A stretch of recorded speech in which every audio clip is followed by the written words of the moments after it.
ইনকিলাব মঞ্চের মুখপাত্র শরীফ ওসমান হাদিকে রাজনৈতিক প্রতিহিংসার কারণে গুলি করে হত্যা করা হয়েছে বলে জানিয়েছে মামলার তদন্তকারী সংস্থা ঢাকা মহানগর গোয়েন্দা পুলিশ। একই সঙ্গে মিরপুরের ওয়ার্ড কাউন্সিলর ও যুবলীগ নেতা তাইজুল ইসলাম চৌধুরী বাপ্পির নির্দেশে ওসমান বিন হাদিকে গুলি করে হত্যা করা হয় বলে জানিয়েছেন ঢাকা মেট্রোপলিটন পুলিশ অতিরিক্ত পুলিশ কমিশনার মোহাম্মদ শফিকুল ইসলাম। জানেন, ভিকটিমকে গুলি করা এজার নাম পলাতক আসামি ফয়সাল করিম মাসুদ ওরফে রাহুল ওরফে দাউদ নিষিদ্ধ ঘোষিত ছাত্রলীগের রাজনীতির সাথে জড়িত ছিলেন।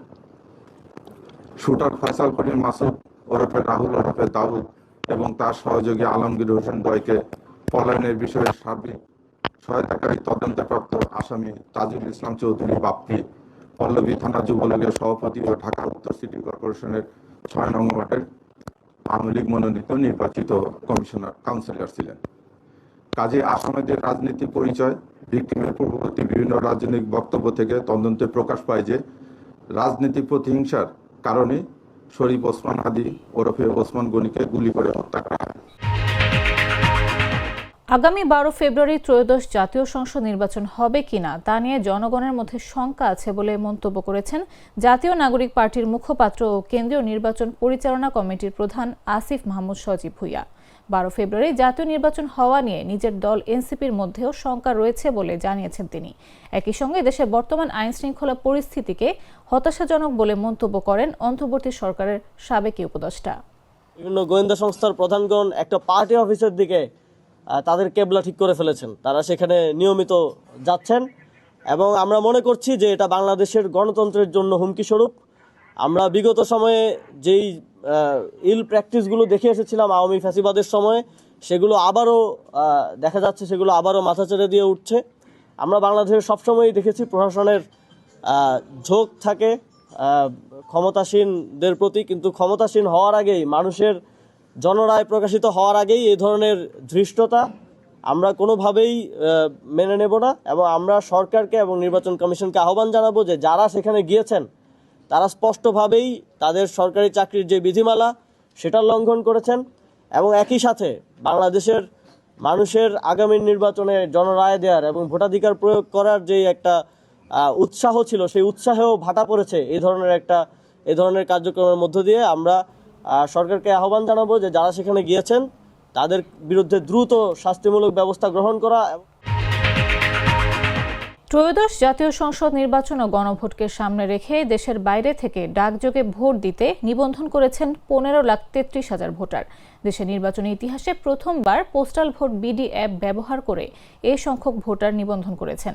মঙ্গলবার নির্বাচন কমিশনের তথ্য অনুযায়ী সোমবার রাত ১২টা পর্যন্ত নির্ধারিত সময়ের মধ্যে মোট ১৫,৩৩,৬৮২ জন ভোটার এই ডিজিটাল প্ল্যাটফর্মে নিবন্ধন সম্পন্ন করে ডাকযোগে ভোট দেওয়ার যোগ্যতা অর্জন করেছেন। ১৮ নভেম্বর থেকে শুরু হওয়া এই নিবন্ধন গতকাল সোমবার মধ্যরাতে শেষ হয়েছে। বিশ্বের ১৪৮টি দেশে অবস্থানরত প্রবাসী বাংলাদেশিরা এই অ্যাপের মাধ্যমে নিবন্ধনের সুযোগ পান। কার্যক্রমে পুরুষ ভোটারদের অংশগ্রহণ তুলনামূলকভাবে বেশি ছিল।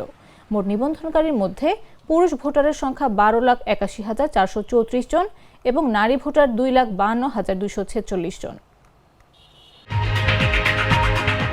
রাজশাহীতে মৌসুমের সর্বনিম্ন তাপমাত্রা রেকর্ড করা হয়েছে ৭ ডিগ্রি সেলসিয়াস। মঙ্গলবার ভোর ৬টায় এই তাপমাত্রা রেকর্ড করা হয়েছে। এর ফলে রাজশাহীর ওপর দিয়ে মাঝারি শৈত্যপ্রবাহ বয়ে যাচ্ছে। রাজশাহী আবহাওয়া অফিসের তথ্য অনুযায়ী সোমবারের চেয়ে আজ একদিনে ৩ ডিগ্রি সেলসিয়াস তাপমাত্রা কমে গেছে। ফলে রাজশাহীতে চলতি মৌসুমে সর্বনিম্ন তাপমাত্রা রেকর্ড করা হয়েছে ৭ ডিগ্রি সেলসিয়াস। এ সময় বাতাসে আর্দ্রতার পরিমাণ ছিল ১০০%। ঘন কুয়াশার কারণে দৃশ্যমানতা কমে দাঁড়ায় মাত্র ৬০০ মিটার। সকাল জুড়ে কুয়াশাচ্ছন্ন আবহাওয়া বিরাজ করলেও কোনো বৃষ্টিপাত রেকর্ড করা হয়নি। আবহাওয়া অফিস জানায়, সোমবার রাজশাহীতে দিনের সর্বনিম্ন তাপমাত্রা ছিল ১০ ডিগ্রি সেলসিয়াস এবং দিনের সর্বোচ্চ তাপমাত্রা রেকর্ড করা হয় ১৪.৮ ডিগ্রি সেলসিয়াস। ওই সময় বাতাসের আর্দ্রতা ছিল ৭৬%। এদিকে দেশের সর্ব উত্তরের জেলা পঞ্চগড়ে দিন দিন বাড়ছে শীতের তীব্রতা। মঙ্গলবার সকাল ৯টায় পঞ্চগড়ের তেঁতুলিয়া আবহাওয়া পর্যবেক্ষণ কেন্দ্রে সর্বনিম্ন তাপমাত্রা রেকর্ড করা হয়েছে ৮.৬ ডিগ্রি সেলসিয়াস। এ সময় বাতাসের আর্দ্রতা ছিল ১০০% এবং বাতাসের গতিবেগ ছিল ঘন্টায় ৬ থেকে ৮ কিলোমিটার। ফলে শীতের অনুভূতি আরও তীব্র হয়ে উঠেছে। এর আগে সোমবার এ জেলায় সর্বনিম্ন তাপমাত্রা রেকর্ড করা হয় ১২.৮ ডিগ্রি সেলসিয়াস এবং দিনের সর্বোচ্চ তাপমাত্রা রেকর্ড করা হয় 16.5 ডিগ্রি সেলসিয়াস। গত কয়েকদিন ধরে ভোর থেকে সকাল পর্যন্ত ঘন কুয়াশায় ঢেকে থাকছে পঞ্চগড়ের বিভিন্ন এলাকা। কোথাও দুপুর পর্যন্ত সূর্যের দেখা মিলছে না। সকাল ও সন্ধ্যার পর কুয়াশার ঘনত্ব বেড়ে যাওয়ায় সড়ক ও মহাসড়কে যান চলাচলে বিঘ্ন ঘটছে। তীব্র শীত ও কুয়াশার কারণে সবচেয়ে বেশি বিপাকে পড়েছেন নিম্ন আয়ের মানুষজন। ফরিদপুরের সদরপুরে বিএনপিতে যোগ দিয়ে বিএনপির অন্তত 10 থেকে 12 জন নেতাকর্মীর বাড়িতে হামলা ও লুটপাটের অভিযোগ উঠেছে সাবেক আওয়ামী লীগ নেতাকর্মীদের বিরুদ্ধে।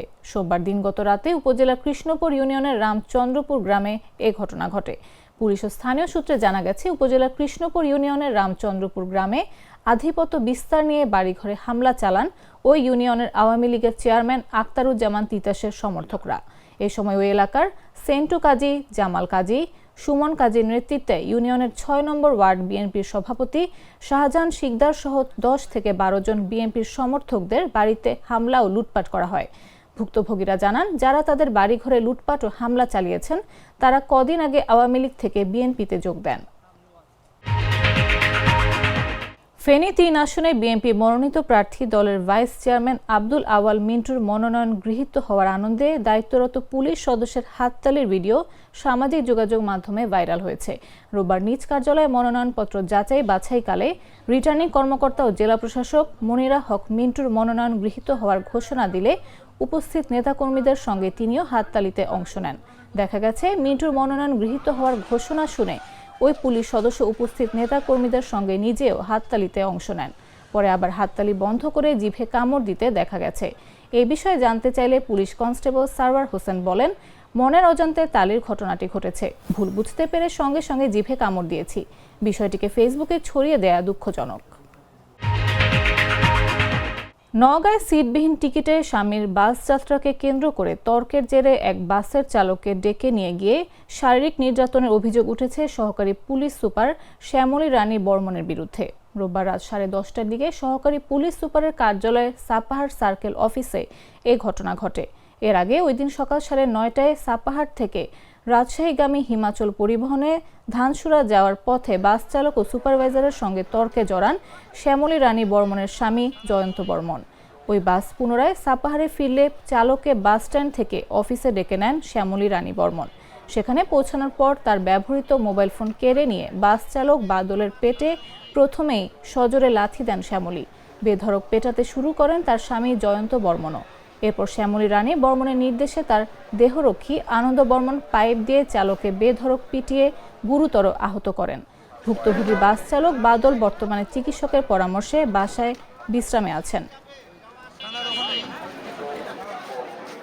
ওনার বডিগার্ড আমাকে নিয়ে যায়, শ্যামলী রানের বডিগার্ড আমাকে সাপার থেকে 0 পয়েন্ট থেকে নিয়ে গাড়ির থেকে নামার সাথে সাথে নিয়ে যায়, আমাকে তুলে সার্কেল অফিসে আমাকে নিয়ে যে গরু পিটানোর মতন পিটিয়েছে এসএস পাইপ দিয়ে। ওনার স্বামী লাথি ঘুষি, শ্যামলী রানীর থাপড়ি চর আমাকে এইভাবে টর্চারিং করেছে খুব। যখন টিকিটের যাত্রী যখন আসে তখন আমি বলি যে বড় ভাই সিটটা ছেড়ে দিতে হবে, আমার টিকিটের যাত্রী এসছে, সিটটা ছেড়ে দিন। এই কথাটা বললো আমার অপরাধ। এই কথা বলার পরে ভাই সিটটা ছেড়ে দিয়ে আইসা মেলা রকম 2-3টা কথাবার্তা বললো। একটা গাড়ির সঙ্গে একটা যাত্রী নিয়ে বসা নিয়ে গন্ডগোল ছিল। সেটা হঠাৎ করে কালকে রাত্রে 10টা-11টার দিকে আমার স্টাফ বাদল এবং ওই আমার ড্রাইভার হচ্ছে রিপন, এরা আমার কাছে টিপ দেয়, রিং দেয় যে ভাই আমাকে সহ গাড়ির কাগজপত্র সহ সার্কেল এসপি একজন মহিলা উনি ডাকতেছে। তেমন কী ব্যাপার, কী ফাংশন? তো বললো যে একটা যাত্রী বসা নিয়ে ওনার একজন রিলেটিভ ছিল, তার সঙ্গে একটু কথাবার্তা কাটাকাটি হয়েছে। এই ব্যাপারে আমি বললাম ঠিক আছে, তাহলে ওনার নাম্বার দিয়ে আমি কথা বলি। তারপরে আমি ওনার নাম্বার দিল, আমি ওনার সঙ্গে কথা বললাম। আমি বললাম যে ম্যাডাম কী খবর এটার ব্যাপার? তো বলছে যে ওনাকে পাঠান, উনি খারাপ ব্যবহার করেছে। তা বললাম ঠিক আছে যাক। আমি পাঠানোর পরে আধা ঘন্টা পরেই আমাকে বাদল রিং দিল যে আমাকে প্রচণ্ড মেরেছে। ভেনেজুয়েলা ইস্যুতে যুক্তরাষ্ট্রের তেল কোম্পানিগুলোর সঙ্গে বৈঠক করবে ট্রাম্প প্রশাসন।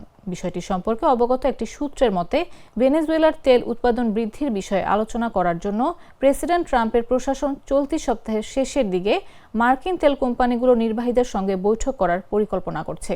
প্রায় 2 দশক আগে মার্কিন নেতৃত্বাধীন জ্বালানি কার্যক্রমে নিয়ন্ত্রণ নেয় ভেনেজুয়েলার প্রশাসন, কিন্তু এখন আবার শীর্ষস্থানীয় মার্কিন তেল কোম্পানিগুলোকে দক্ষিণ আফ্রিকার দেশটিতে ফিরিয়ে আনতে এই বৈঠককে অত্যন্ত গুরুত্বপূর্ণ হিসেবে দেখছে যুক্তরাষ্ট্র। যুক্তরাষ্ট্রের বৃহত্তম তেল company ExxonMobil, ConocoPhillips এবং শেভরন মাদুরোর ক্ষমতাচ্যুতির বিষয়ে প্রশাসনের সঙ্গে এখনও কোনো আলোচনা করেনি। বিষয়টি সম্পর্কে পরিচিত 4টি তেল শিল্পের নির্বাহীর মতে, ট্রাম্পের বক্তব্যের বিরোধিতা করে তিনি এরই মধ্যে সব মার্কিন তেল কোম্পানির সঙ্গে বৈঠক করেছেন। আসন্ন বৈঠকগুলো ভেনেজুয়েলা থেকে অপরিশোধিত তেল উৎপাদন এবং রপ্তানি বৃদ্ধির জন্য অত্যন্ত গুরুত্বপূর্ণ। আসন্ন বৈঠকে কোন কোন প্রতিষ্ঠানের নির্বাহীরা যোগ দেবেন এবং তেল কোম্পানিগুলো ব্যক্তিগতভাবে নাকি সম্মিলিতভাবে যোগ দেবে তা এখনও স্পষ্ট নয়। স্কটিশ জায়ান্ট সেল্টিক মাত্র 33 দিনের মাথায় প্রধান কোচ উইলফ্রিড ন্যান্সির সঙ্গে সম্পর্ক ছিন্ন করেছে। শনিবার গ্লাসগো রেঞ্জার্সের বিপক্ষে ঘরের মাঠে 3-1 গোলে হারের পরই এই সিদ্ধান্ত নেয় ক্লাব কর্তৃপক্ষ। ক্লাবের পক্ষ থেকে দেয়া এক বিবৃতিতে বলা হয়, ম্যানেজার উইলফ্রিড ন্যান্সির সঙ্গে তাৎক্ষণিকভাবে চুক্তি বাতিল করার সিদ্ধান্ত নেওয়া হয়েছে। ক্লাব তার ভবিষ্যতের জন্য শুভকামনা জানাচ্ছে। ন্যান্সির সঙ্গে সঙ্গে তার সহকারী কোচ কামে আম্পাদু, জুলস গুগা ও ম্যাক্সিম শালিয়েরও ক্লাব ছাড়ছেন। এছাড়া ফুটবল অপারেশনস প্রধান পল টিসডেলও তার পদ থেকে সরে দাঁড়িয়েছেন। ন্যান্সি সদ্যই যুক্তরাষ্ট্রের MLS ক্লাব কলম্বাস ক্রু ছেড়ে সেল্টিকের দায়িত্ব নিয়েছিলেন। তবে তার কোচিংয়ে সেল্টিক 8 ম্যাচের মধ্যে 6টিতেই হারে, যার মধ্যে প্রথম 4 ম্যাচেই পরাজয় ছিল। এমনকি একটি লিগ কাপ ফাইনালেও দলকে হারতে হয়। তার শেষ ম্যাচটি ছিল স্কটিশ ফুটবলের সবচেয়ে বড় ম্যাচ, ওল্ড ফার্ম ডার্বি, যেখানে চিরপ্রতিদ্বন্দ্বী রেঞ্জার্সের কাছে ঘরের মাঠে 3-1 গোলে পরাজিত হয় সেল্টিক। জাতীয় নাগরিক পার্টির আহ্বায়ক নাহিদ ইসলাম বলেছেন, 5 আগস্টের পর কিছু কিছু মিডিয়া জুলাই যোদ্ধাদের চরিত্র হননের চেষ্টা করছে। তাহরিমা জান্নাত সুরভির ঘটনা, হবিগঞ্জে এক ছাত্রনেতাকে গ্রেফতারের ঘটনা একই সূত্রে গাঁথা। তাহরিমা জান্নাত সুরভি গাজীপুর আদালত থেকে জামিনে মুক্তি লাভের পর সোমবার রাত আনুমানিক 12টার দিকে সুরভির খোঁজ নিতে তার টঙ্গীর বাসভবনে যান নাহিদ ইসলাম। পরে সাংবাদিকদের তিনি একথা বলেন। নাহিদ ইসলাম বলেন, সুরভি যদি কোনো অন্যায় করে থাকেন তবে দেশের একজন নাগরিক হিসেবে যে অধিকার ছিল সেটা তিনি পাননি। কিছু কিছু মিডিয়া জুলাই অভ্যুত্থানের নেতার বিরুদ্ধে কোনো কিছু পেলেই সত্য মিথ্যা যাচাই না করে তা ঢালাওভাবে প্রচার করে। তিনি বলেন, নির্বাচনকে সামনে রেখে পরিকল্পিত চক্রান্ত হচ্ছে। আওয়ামী লীগের দোসররা যেন দলে অনুপ্রবেশ না করতে পারে, আমাদের দলের নেতাকর্মীরা সজাগ দৃষ্টি রাখছে। এ সময় সাংবাদিক ও মিডিয়াগুলোকে নিরপেক্ষ অবস্থান নেওয়ার আহ্বান জানান তিনি জুলাই যোদ্ধা তাহরিমা জান্নাত সুরভির রিমান্ড বিরুদ্ধে সরব প্রতিবাদ ও জামিনে মুক্ত হওয়ার সঙ্গে সম্পৃক্ত গাজীপুর নাগরিক পার্টি, যুবশক্তি, ছাত্রশক্তি ও আইনজীবী ফোরামের সব সদস্যদের ধন্যবাদ জানান। সুনামগঞ্জের দোয়ারাবাজার উপজেলায় এসএসসির নির্বাচনী পরীক্ষায় 7 বিষয়ে অকৃতকার্য হওয়ায় স্কুলে গিয়ে প্রধান শিক্ষকের কক্ষে তালা দিয়েছে বিএনপি নেতার ছেলে। মঙ্গলবার দুপুরে উপজেলার লিয়াকতগঞ্জ স্কুল অ্যান্ড কলেজে 10ম শ্রেণীর শিক্ষার্থী আরিফ এমন কাণ্ড ঘটায়। বিদ্যালয়ের তথ্য অনুযায়ী মঙ্গলবার সকালে লক্ষ্মীপুর ইউনিয়ন বিএনপির নেতা আব্দুল আজিজের ছেলে আরিফ স্কুলে যায়। স্কুলে গিয়ে তাকে এসএসসি পরীক্ষায় অংশগ্রহণের সুযোগ দেওয়ার জন্য শিক্ষকদের ওপর চাপ সৃষ্টি করে।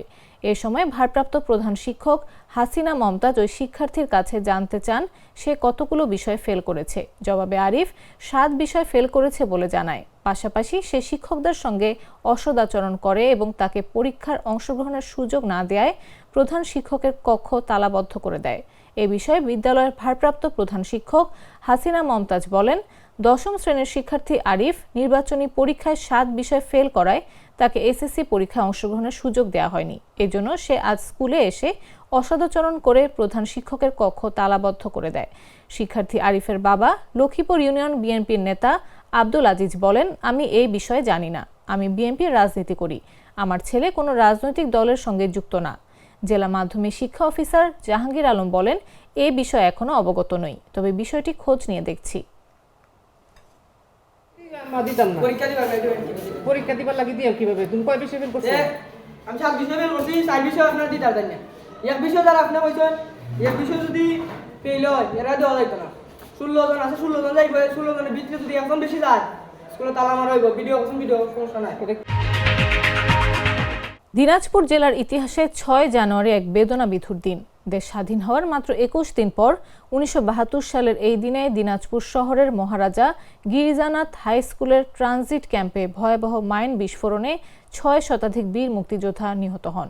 দিবসটি উপলক্ষে মঙ্গলবার স্মৃতি পরিষদ, মহারাজা গিরিজানাথ হাই স্কুল ও দিনাজপুর প্রেস ক্লাব বিভিন্ন কর্মসূচি নিয়েছে।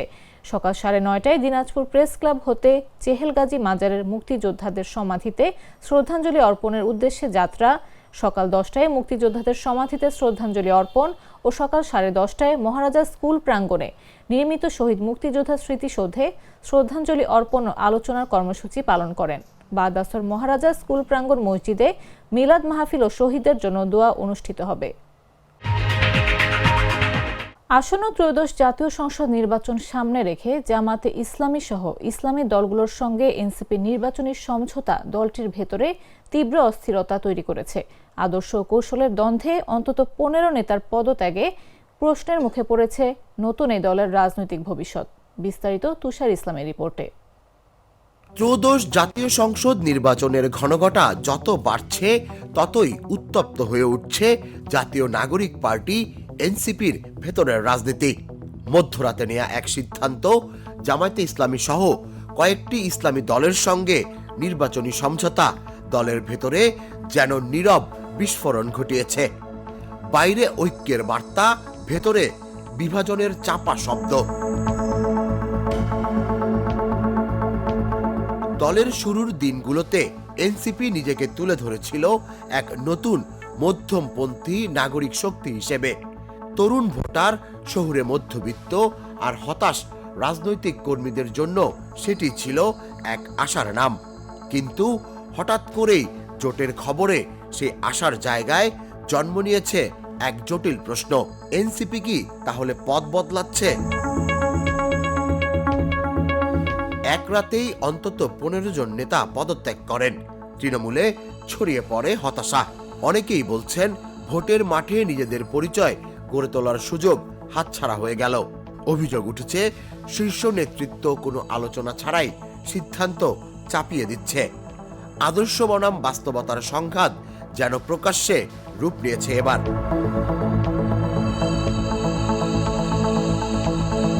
তবে নেতৃত্বের ভাষ্য ভিন্ন।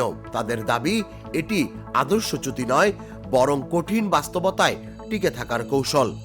বৃহত্তর ঐক্য ছাড়া নির্বাচন সম্ভব নয়, এই যুক্তিতেই তারা অনড়।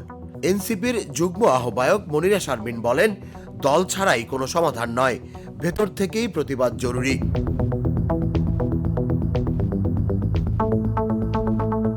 রাজনৈতিক বিশ্লেষকদের মতে এই সমঝোতা স্বল্প মেয়াদে আসন সমীকরণে সুবিধা দিলেও দীর্ঘমেয়াদে এনসিপির পরিচয় সংকটে ফেলতে পারে। বিশেষ করে তরুণ ভোটারদের আস্থা বড় প্রশ্নের মুখে। ভোটের ঘণ্টা যত আসছে ততই ঘনীভূত হচ্ছে অনিশ্চয়তা। এই জোট এনসিপির শক্তি হবে নাকি দুর্বলতার সূচনা, সেই উত্তর লুকিয়ে আছে আসন্ন নির্বাচনের ফলাফলে। তুষার ইসলাম, জাগো নিউজ। দর্শক, এই বিষয়ে আলোচনার জন্য আমাদের সঙ্গে স্টুডিওতে উপস্থিত আছেন জাগো নিউজের স্টাফ রিপোর্টার নাহিদ সাব্বির। নাহিদ, স্বাগত আপনাকে। ধন্যবাদ আপনাকে। রিপোর্টে যেমনটি দেখছিলাম, সম্প্রতি এনসিপি জামাতের সহ ইসলামী দলগুলোর সঙ্গে নির্বাচনী সমঝোতা করেছে। তো এই নির্বাচনী সমঝোতা কি বাস্তববাদী রাজনৈতিক কৌশল নাকি মধ্যমপন্থী আদর্শ থেকে স্পষ্ট বিচ্যুতি? জি, আপনাকে ধন্যবাদ। আপনি জানেন যে এই গণঅভ্যুত্থানের পরে যে তারুণ্যের শক্তি, যে তরুণরা আসলে এই অভ্যুত্থানে নেতৃত্ব দিয়েছিল, তাদেরকে নিয়েই মূলত তারা একটি দল গঠন করে, যেটা জাতীয় নাগরিক পার্টি এনসিপি, এবং এই দল গঠন করে 2025 সালের ফেব্রুয়ারিতে। এবং এই ফেব্রুয়ারিতে এই দল গঠনের পর থেকে তারা যে নির্বাচনের ঘোষণা দিয়েছে, প্রথম দিকে তারা বলেছিল যে তারা 300 আসনের প্রার্থীর ঘোষণা দিবে।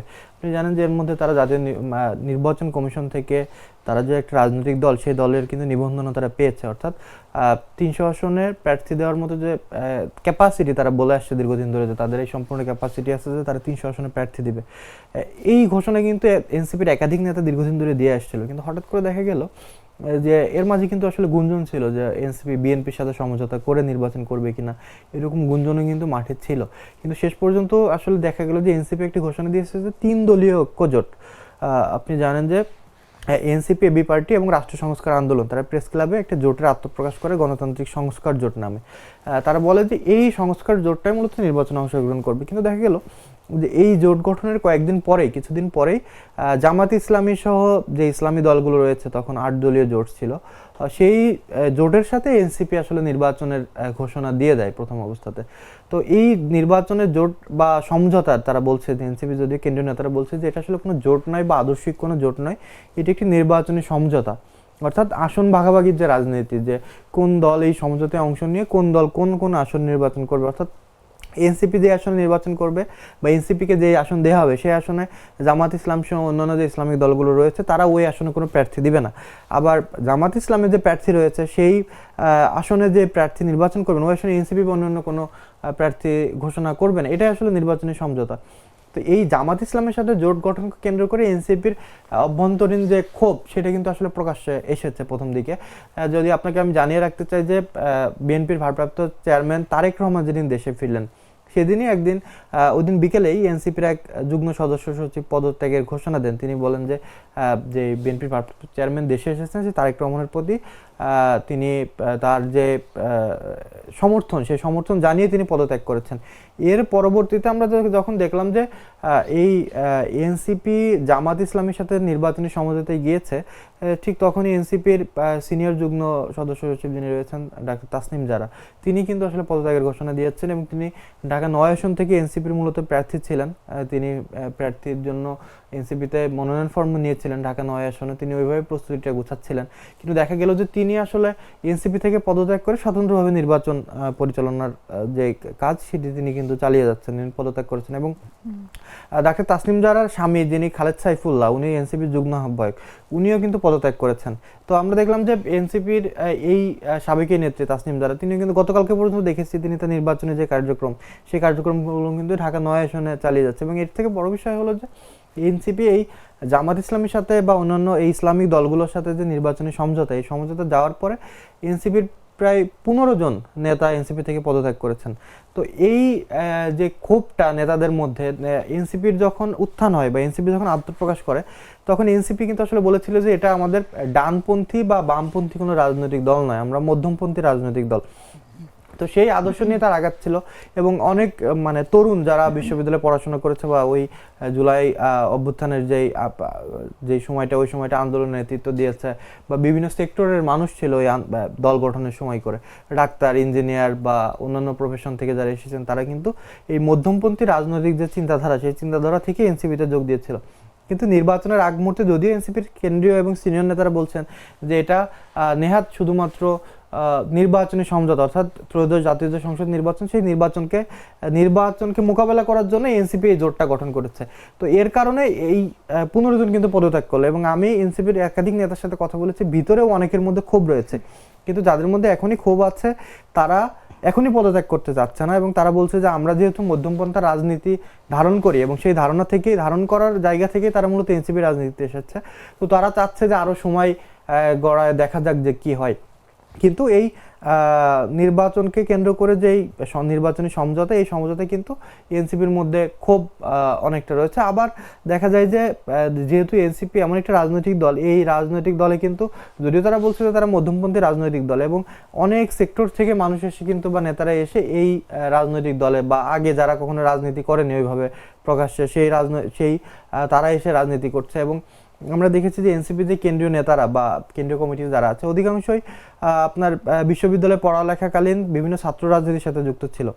কিন্তু সেক্ষেত্রে দেখা যায় যে বিভিন্ন রাজনৈতিক দলের মতাদর্শী যে ছাত্র সংগঠনগুলো, তারা এই সব ছাত্র সংগঠনের সাথে যুক্ত ছিল, কিন্তু সেই জায়গা থেকে এসে আবার এনসিপিতে যোগ দেওয়া এবং এনসিপি পরবর্তীতে যেহেতু ইসলামিক দলগুলোর সাথে এবং জামাত যে দলগুলো এদের সাথে নির্বাচনী সমঝোতা করলো, আপনার মধ্যমপন্থী ধরনার বা বামপন্থী ঘরনার যে নেতারা রয়েছেন তাদের কিছুটা মনোক্ষুণ্ণ হয়েছে। এবং এই মনোক্ষুণ্ণতার ফলেই কিন্তু আপনার এনসিপি থেকে 15 জন পদত্যাগ করলেন। এবং এক্সিস্টিং এখন যারা আছেন এনসিপিতে, এর মধ্যে অনেকেই আছেন যে যারা এই ধারণাটাকে বিলংস করে না, এবং তারা বলছে যে আমরা এটা শেষ পর্যন্ত দেখে ছাড়বো, যেহেতু আমাদেরও একটা রাজনৈতিক দর্শন মধ্যমপন্থী রাজনীতি করা, সেই জায়গা থেকে তারা চাচ্ছে যে আরও কিছুটা সময় যাক। এবং দলের ভিতরে যে আসলে আন্তঃকোন্দল যেটা বলা হয় বা ক্ষোভ রাজনীতির, সেই ক্ষোভটা কিন্তু এখন প্রকাশ্যে এসেছে।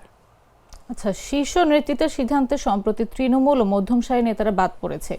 তো এই হঠাৎ নেতাদের বাদ দেওয়া, এটি কি এনসিপির অভ্যন্তরীণ গণতন্ত্রকে প্রশ্নবিদ্ধ করছে? যে আপনি দেখেন যে এনসিপির কিন্তু আসলে আলাদা আলাদা কিছু কমিটি আছে, যেমন তাদের কেন্দ্রীয় কমিটি রয়েছে বা বিভিন্ন সেল রয়েছে এবং রাজনৈতিক পর্ষদ নামেও একটা পর্ষদ রয়েছে। তো সবাই মিলে আসলে যে কোনো ঘটনা সিদ্ধান্ত নেওয়ার কথা, যেহেতু সামনে ত্রয়োদশ জাতীয় সংসদ নির্বাচন এবং এই জাতীয় সংসদ নির্বাচনকে কেন্দ্র করে আপনার কোন দলের সাথে জোট গঠন করবে কি করবে না, এটা নিয়েও আসলে অনেকের মধ্যে দ্বিধাদ্বন্দ্ব থাকতে পারে। এবং আপনাকে যেটা আমি কিছুক্ষণ আগেই বলছিলাম যে এনসিপি কিন্তু 3 দলীয় একটা জোট করেছিল, যে জোটের নাম ছিল যে গণতান্ত্রিক সংস্কার আন্দোলন। জাতীয় প্রেস ক্লাবে যে জোটের আত্মপ্রকাশ ঘটে, ওই জোটটা যখন করা হয় এবি পার্টির রাষ্ট্র সংস্কার আন্দোলন এবং এনসিপি মিলে, তখন কিন্তু দলের সবাই সায় ছিল যে আমরা 300 আসনে প্রার্থী দিতে যাচ্ছি এবং আমরা এই 3টা দল মিলে একটা আলাদা ভালো জোট করতে যাচ্ছি। এবং এই জোটের আত্মপ্রকাশের পরবর্তীতে যে জামাত সহ অন্য দলের সাথে যে জোটে যাওয়া, সেই জোট যখন ঘোষণা করা হলো তখন এনসিপির মুখ্য সমন্বয়ক, যিনি সিনিয়র যুগ্ম আহ্বায়ক যিনি রয়েছেন সামান্তা শারমিন, যিনি কেন্দ্রীয় নেতা এনসিপির এবং বিভিন্ন প্রোগ্রামে দেখি বিভিন্ন জায়গায় যায় এবং প্রভাবশালী নেতা, উনি বললেন যে জামাতের সাথে যে জোট হচ্ছে বা সমঝোতা হচ্ছে এটা উনি জানতেন না।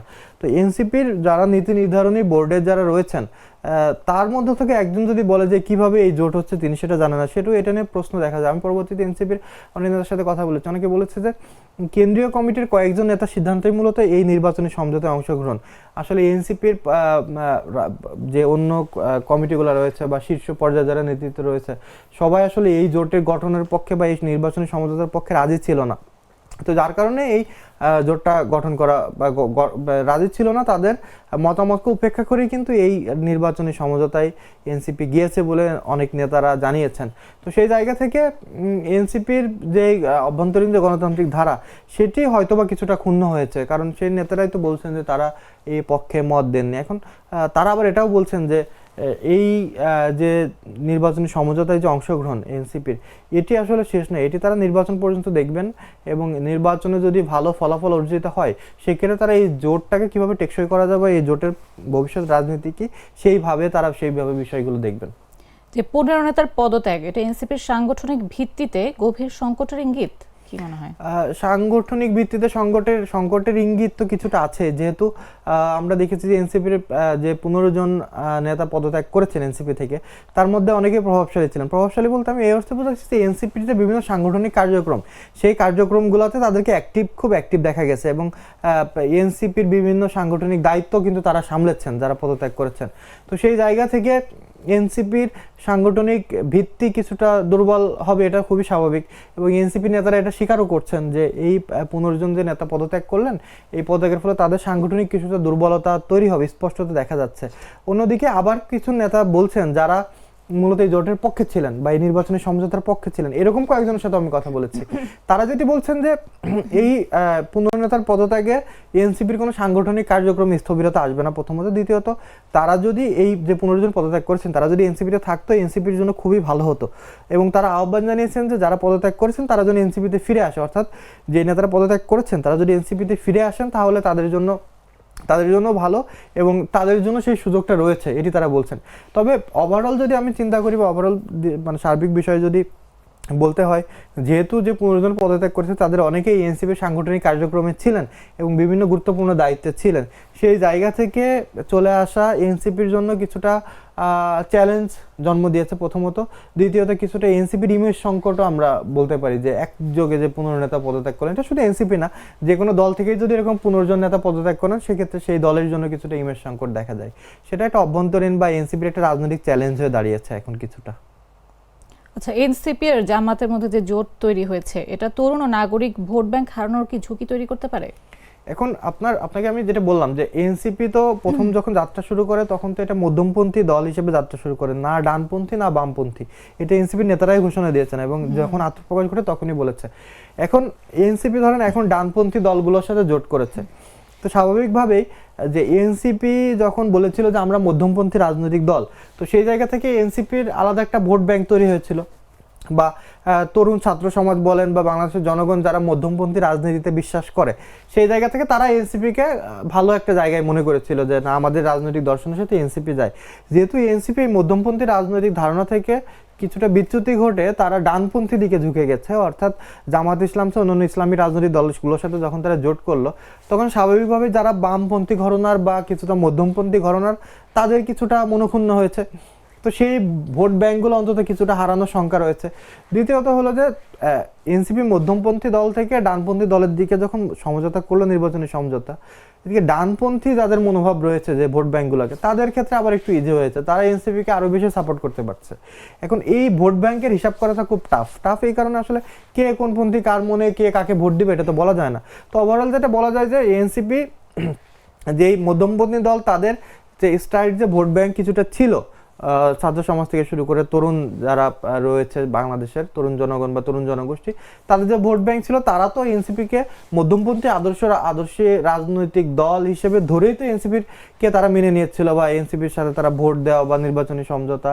আর বাইরে যেও যে এনসিপির বিভিন্ন আপনি জানেন যে জুলাই পদযাত্রা করেছে বা বিভিন্ন জেলায় অন্যান্য যে রাজনৈতিক কর্মসূচি তারা করেছে সেই জায়গাগুলোতে তারা অ্যাটেন্ড করেছে, এবং শুধুমাত্র এই ধারণা থেকে তারা মধ্যমপন্থী রাজনীতি দল, যেহেতু তারা ডানপন্থীর দিকে ঝুঁকে গেছে যেহেতু মধ্যমপন্থী এবং বামপন্থী এই ঘরনার বা এই মনের যারা মানুষ রয়েছেন তারা বিক্ষুব্ধ এবং তারা কিছুটা এনসিপিকে সাপোর্ট করা থেকে বিরত থাকবে, এটা স্বাভাবিক। আবার একদিকে যাদের একটু ডানপন্থী মন রয়েছে তারা আবার এনসিপিকে একটু বেশি সাপোর্ট করবে, এটা স্বাভাবিক। তো কিছু ভোট ব্যাংক হারাবে, আবার মনে হয় যে কিছু ভোট ব্যাংক পাবে, সব মিলে এইভাবে আর কি চলতে পারে। তো ভোটের আগে যে এনসিপির মধ্যে যে বিভাজনটা সৃষ্টি হয়েছে, এটা এনসিপি নির্বাচন প্রস্তুতি এবং ভবিষ্যৎ রাজনৈতিক পরিচয়ের উপর কতটা প্রভাব ফেলতে পারে?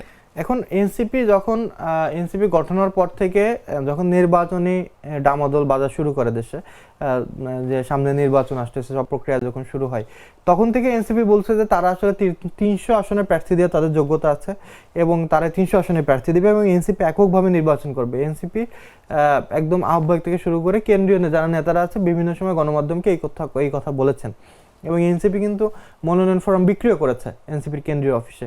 আমরা যেটা দেখেছি যে সারা দেশ থেকেই কিন্তু প্রায় এনসিপির 1,500-এর বেশি মনোনয়নপত্র সংগ্রহ করেছে বিভিন্ন আসনে। তো সবকিছু মিলিয়ে তো এই 300 আসনে তো এনসিপির নির্বাচনী যে প্রার্থী যারা রয়েছে প্রতি আসন থেকে কোনো আসন থেকে 4 জন 5 জন 2 জন 3 জন এরকম করে মনোনয়ন সংগ্রহ করেছে।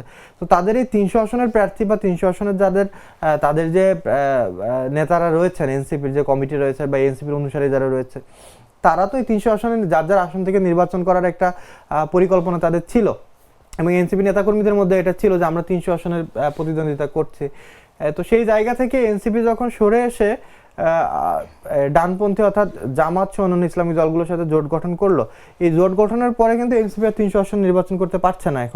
এখন এই জোটের সিদ্ধান্ত অনুযায়ী জোট এনসিপিকে বা জোটের সাথে এনসিপির একটা দর কষাকষির মাধ্যমে বা একটা সমঝোতার মাধ্যমে যে আসনগুলো পাবে, ধরেন এখন আমাদের কাছে যে তথ্য আছে যে এনসিপি 30টার মতো আসনে নির্বাচন করতে পারে, যদি এনসিপি 47টা আসনে মনোনয়ন ফর্ম সংগ্রহ করেছে। এর মধ্যে যদি 30টা বা ধরেন 47টা আসনেই এনসিপি নির্বাচন করলে 300 আসনে তার নির্বাচন করতে পারছে না। তো 300 আসনে যেহেতু নির্বাচন করতে পারছে না, এনসিপির যেই ক্যান্ডিডেটগুলো যে প্রার্থীগুলো যে 300 আসনে মনোনয়ন সংগ্রহ করেছিল এবং তারা এনসিপি যে ভাইবা নিয়েছে, মনোনয়ন প্রত্যাশীদের সাক্ষাৎকার নিয়েছে, সেইখানেও এই প্রার্থীরা কিন্তু অংশগ্রহণ করেছে এবং অনেকটা সিলেক্ট হয়ে গিয়েছিল যে কাকে প্রার্থী দিবে মার্কিং এর ভিত্তিতে, কোন আসনে কাকে প্রার্থীতা দেওয়া যায় বা এনসিপি কাকে প্রার্থী করবে। সেই জায়গা থেকে কিন্তু এনসিপির এই 300 আসনে নির্বাচন যেহেতু করতে পারছে না, বাইরের যে আসনগুলোর প্রার্থী রয়েছে তারা কিছুটা মনক্ষুণ্ণ হবে এবং ওই আসনে আপনার জোট কেন্দ্রিক নির্বাচন করার ফলে বাইরের যে জোটের যে আসনগুলোতে নির্বাচন করবে এনসিপি, এর বাইরে অন্য যে আসনগুলো আছে সেই আসনে কিন্তু এনসিপি প্রার্থী দিতে পারবে না। 2 নম্বর হলো ওই আসনগুলোতে এনসিপি তার প্রচারণা চালাতে পারবে না, যেহেতু এনসিপিতে প্রার্থী নাই, অন্য দলের প্রচারণা চালাতে হবে। দেখা যায় জামাত ইসলামের প্রার্থী কোনো এক আসনে, সেই আসনে এনসিপির প্রার্থী নাই, তো বাধ্য হয়ে এনসিপি জোটের কারণে এনসিপির যে নেতারা রয়েছে ওই জেলায় বা ওই আসনে তাদেরকে জামাত ইসলামের প্রার্থীর সাথে নির্বাচনী প্রচারণা চালাতে হবে জামাত ইসলামের প্রার্থীর মার্কায়। আবার এনসিপির যে প্রার্থী রয়েছে যে আসনে জামাত ইসলামের প্রার্থী নাই, বাধ্য হয়ে জামাত ইসলামের যারা নেতাকর্মী রয়েছে বা অন্যান্য যে ইসলামী দলগুলো রয়েছে যারা একসাথে জোট করেছে তাদের প্রার্থী বা তাদের যে লোকবল রয়েছে তারাও এনসিপির প্রার্থীকে সাপোর্ট দিবে। তো এই সাপোর্ট দেওয়ার কারণে এনসিপির যেটা হবে যে এনসিপির আমি একাধিক নেতার সাথে কথা বলেছিলাম, তারা যেটি বলছে যে তারা যদি 300 আসনে প্রার্থী দিত সেক্ষেত্রে যেটি হতো যে সারা বাংলাদেশে এনসিপি 300 জন প্রার্থী নির্বাচনে দাঁড়িয়েছে, এটি একটি আওয়াজ উঠতো। দ্বিতীয়ত দল হিসেবে এবং এনসিপি যে মার্কা শাপলাকলি সেটা জনগণের কাছে পৌঁছাতে খুবই সহজ হতো, যেহেতু এরা একদম তারুণ্য নির্ভর একদম নতুন রাজনৈতিক দল, যেহেতু এই জোট গঠনের পরে বা নির্বাচনী সমঝোতার কারণে এই জায়গাটা সংকুচিত হয়ে আসছে এবং এই প্রচারণার যে পরিধি, সেই পরিধির জায়গাতে অল্প কিছু আসনের মধ্যে সীমাবদ্ধ হয়ে গেছে। শুধু ভবিষ্যৎ রাজনীতি এনসিপিকে কতটা চ্যালেঞ্জের মুখে পড়বে সেটা ভবিষ্যতে বলে দিবে। তবে এনসিপির এক ধরনের নেতারা বলছেন যে তারা 300 আসনে যদি প্রার্থিতা দিত তাহলে তাদের যে নির্বাচনে জয়ী হওয়ার সম্ভাবনা সেটা কিছুটা কম থাকতো। দলগুলোর সাথে জোট গঠনের ফলে তাদের নির্বাচনী এলাকায় অনেকটা স্ট্রং হয়, কারণ অনেকগুলো দল মিলে একজন প্রার্থীকে সাপোর্ট দিলে তার তো যাওয়ার সম্ভাবনা কিছুটা থাকে। সেই ধারণা থেকেই এনসিপি এই জায়গাটাতে গিয়েছে। নাহিদ, ধন্যবাদ আপনাকে আমাদের সঙ্গে স্টুডিওতে উপস্থিত থাকার জন্য। আপনাকে ধন্যবাদ।